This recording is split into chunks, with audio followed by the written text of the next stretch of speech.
With that, let's go now next to Visa. So that was LinkedIn. So next, we're going to talk about how Visa redesigned the instructor-led training and moved it to a virtual world. And Sravani and Matt are going to talk about that. So take it away. All right, can you hear me? Yes. All right, so basically what LinkedIn just said, thank you very much.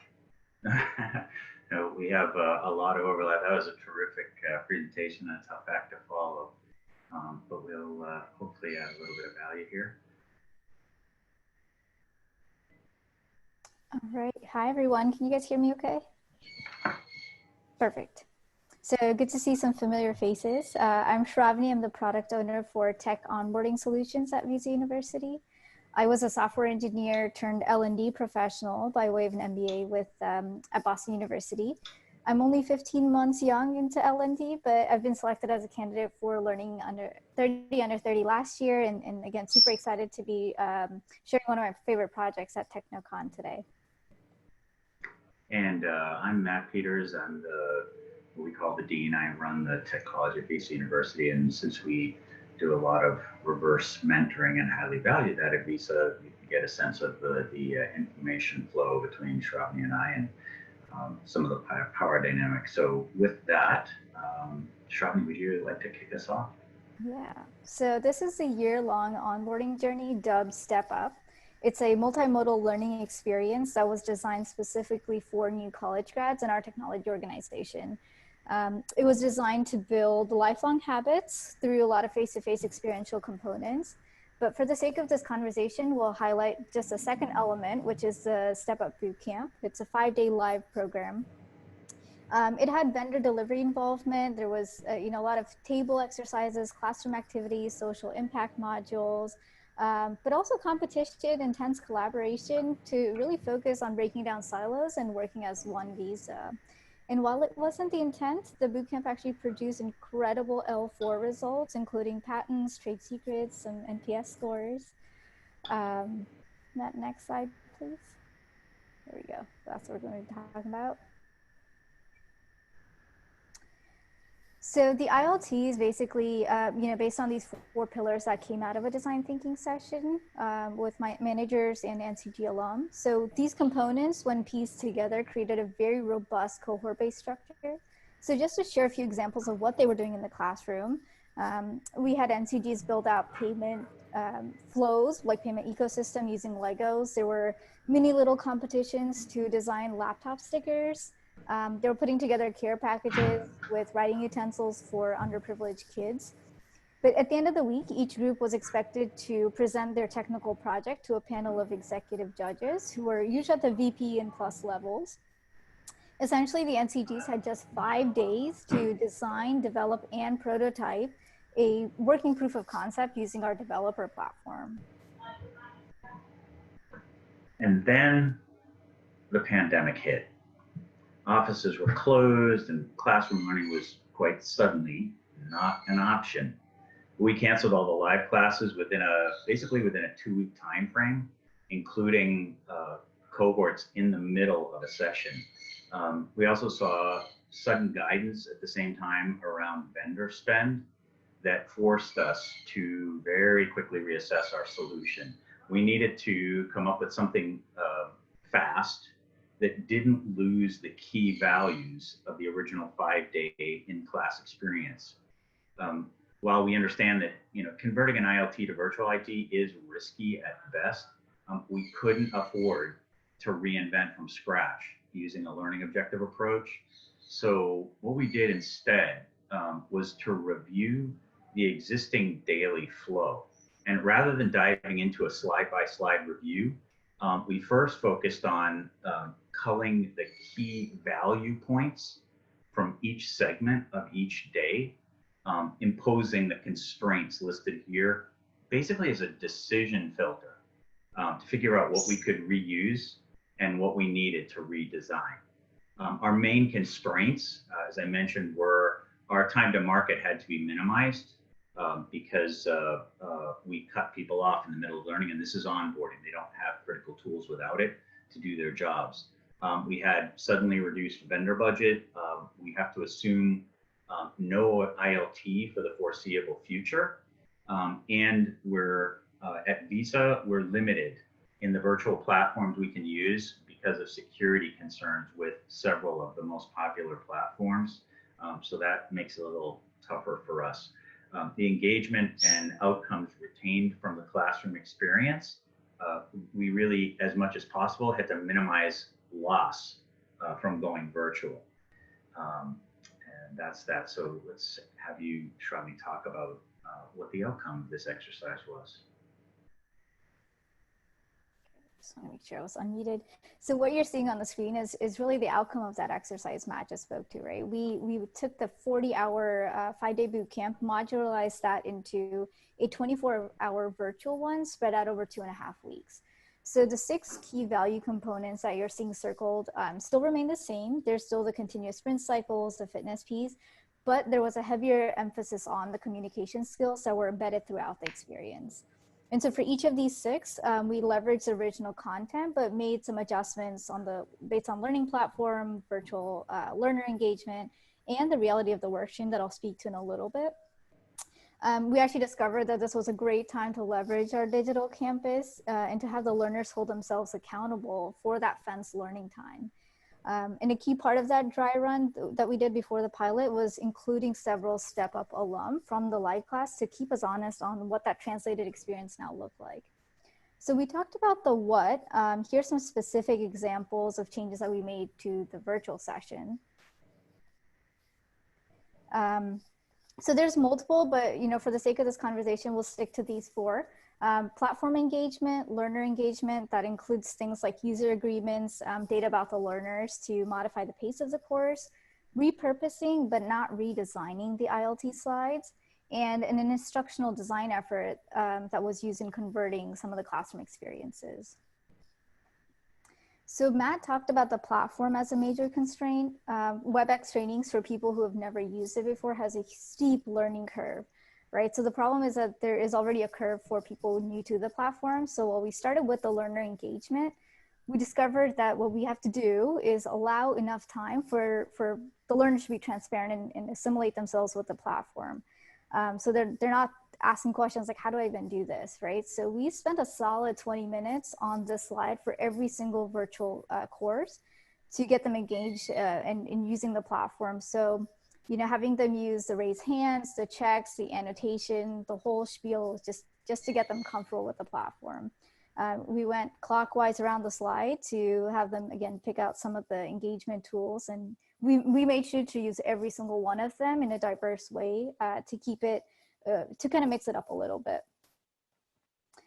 So Matt, next slide, please. Yeah, so this is a warm-up activity that we use to engage the learners personally. So we tend to avoid using polls or overusing polls a little bit. Instead of saying, here's a poll and tell us which room you're in, this was just a blueprint of a house and people just annotated, right? So this builds their interaction muscle right from the start and also gives the facilitators some data on the learners so they can adjust the pace of the course a little bit. It generated some great conversation, laughs, and really a sense of camaraderie amongst the learners. Much richer data and interaction throughout the experience. So the last example spoke to the platform engagement. This activity is more focused on the content engagement. We took the standard bulleted agenda list that says, this is what we're going to cover in the 5 days, 40 hours in the classroom, and then use these boxes instead of the outcomes to create what we call like an interest heat map. Learners are asked to annotate the outcomes they expect from the bootcamp and areas that they self-identify as gaps. So this data, it'll set expectations in 2 ways, right? So 1, we know how much time to spend on each box based on the number of checks. And 2, if all the responses are in one area, we know where to deep dive. Again, the slide is, we take a screenshot, circle back at the end of the boot camp and just have them validate that we address all the key outcome areas based on their engagement. Again, this is much more interactive than covering a bulleted slide with an agenda, and you get more valuable data on your learners that you end up incorporating into learning while still building that interaction muscle.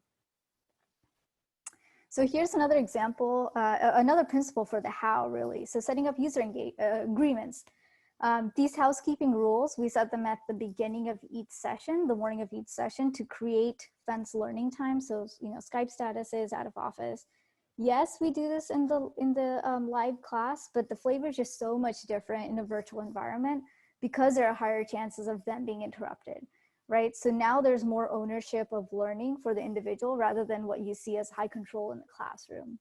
I also held a manager briefing session prior to the boot camp. So even that audience was much more engaged. And this is the point 3 that you see on the slide, right? Having the learners constantly check in with their managers and vice versa.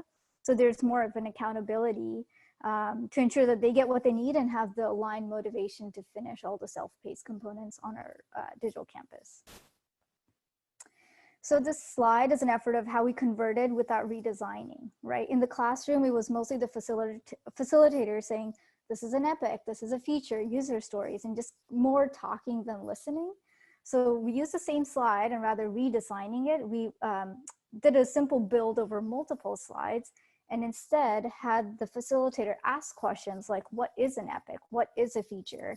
What are the components of a user story, right? And as the learners were answering in the chat box, we either validated or let them know this is what the experts say, and let them identify some of the differences. It's a good ILT technique anyways, but we emphasize it a little bit more in our virtual boot camp to minimize some of the development cycles and shorten the time between learner interactions. So this is a prime example of how some of the tabletop modules in the classroom were redesigned for value, right? This is a team-based activity that I spoke to earlier, where the NCGs were building out payment flow using Legos. So you can see, a lot of tangible stuff, right? Stickies, yarn, whatever else. So again, we looked at the values to redesign the slide, or redesign the experience. Matt, next slide, please. Into this guy here. So it's a 4-party movie. Since we can't use Lego blocks, we had them come up with a common framework, right? Everybody has cell phones these days, some sort of movie editing tool on their laptop if they have a Mac. So we use that as a construct to rebuild this exercise. So same learning objectives, same value, but improved learner experience because that's so much more fun doing it. The outcomes have been great. Learners love the exercise. Unfortunately, we don't have enough time to show it, but it really helped demonstrate the mastery of the payment flow while they were having fun, and obviously building relationships throughout the experience.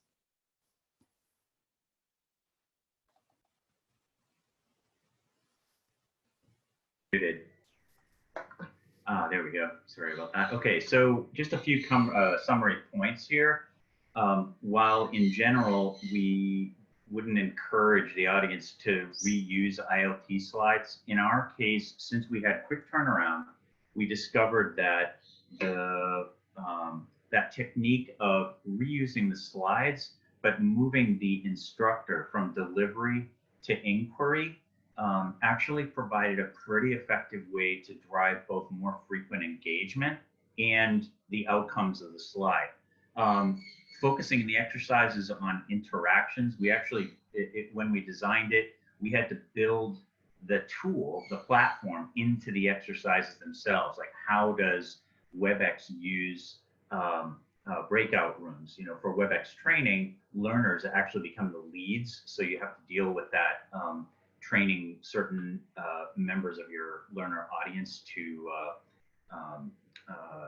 basically manage the room and share their screens, things like that. There is no perfect collaboration tool. We do have a couple of them, and each of them have features about them. Like, what we like about WebEx is it has good engagement monitoring tools. If somebody goes off focus, goes away from the WebEx and clicks on their Outlook client or something like that, you'll be able to see that.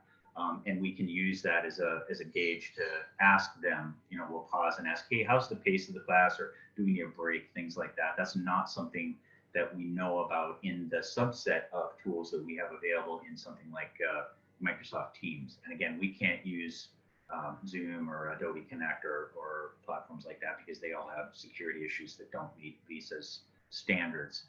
For us, so don't underestimate trained moderators. Since we do use a fair number of SMEs in our learning, including in the boot camps, whatever we can do to minimize their need to manage the environment is a good thing. So we use a moderator strategy where the moderator does pretty much everything. And given that it's WebEx and the moderator who has the ability to do things like blank out annotations or lower raised hands, they are also the one who flipped the slide. So we've been working with creating a moderator training standard. That's what we're finding is making a pretty big difference in terms of our ability to scale this stuff using internal people over external vendors with the lack of vendor dollars. As the LinkedIn folks mentioned, we also are finding very strong stakeholder and learner agreements. Since this is multimodal and the learners have to take much more, we have to take a much more self-driven approach to the learning. And the fact that they're much more interruptible, we find that you have to have strong stakeholder and learner agreements. So we do spend more time on that. And again, like we created the practice of having a meeting with the managers beforehand to ensure that they have the right agreements and accountability. We ask them, what are you holding your learners who are spending their time in this class? What are you holding them accountable to? And they have that conversation. And the last thing is understand your infrastructure. In our case, again, we're keyed off of security. So there are considerations like, are they on VPN or not? Things like that become important and need to be incorporated into the learning environment. I hope this was helpful. Cool. Thanks, Sravani. Thanks, Matt. That was super interesting. As always, everyone else, if you have any questions, please type them in the chat. In the meantime, a couple of things that I found interesting was how you applied. It sounds to me that you applied design thinking to rethink the design thinking workflow of your own learning on the fly, right? You moved you moved away from physical objects like Lego blocks and yarn and so on to moving that experience online. So that was that resonated with me. Also, what CL just mentioned about moving the role of the instructor from delivering the content to holding an inquiry. I think that's super interesting. I think of it as sort of like flipping the classroom model from delivery to a conversation and using the time in different ways. So yeah.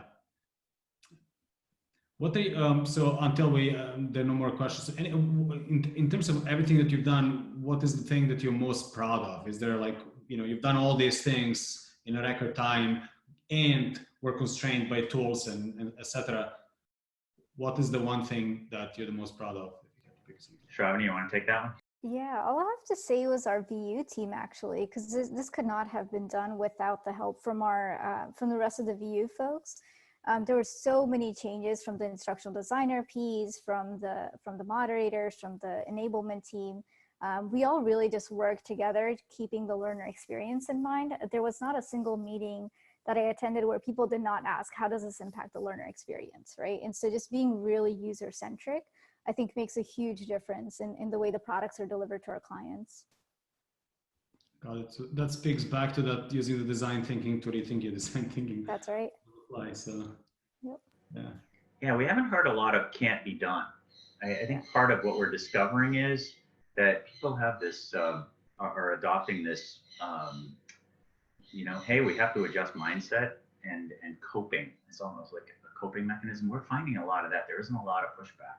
Even though these constraints are really hard to deal with, it's not easy for us to recreate some of the value that we get face-to-face, especially things like networking. How do you do that virtually? We're also dealing with problems like virtual agile. that's a challenge for us because we were our agile sort of mechanism was to go co-located teams, and now all of a sudden they're not co-located anymore, even though they're in the same city. They're not actually co-located, so it's driving some really interesting thinking and new practices. Mm-hmm.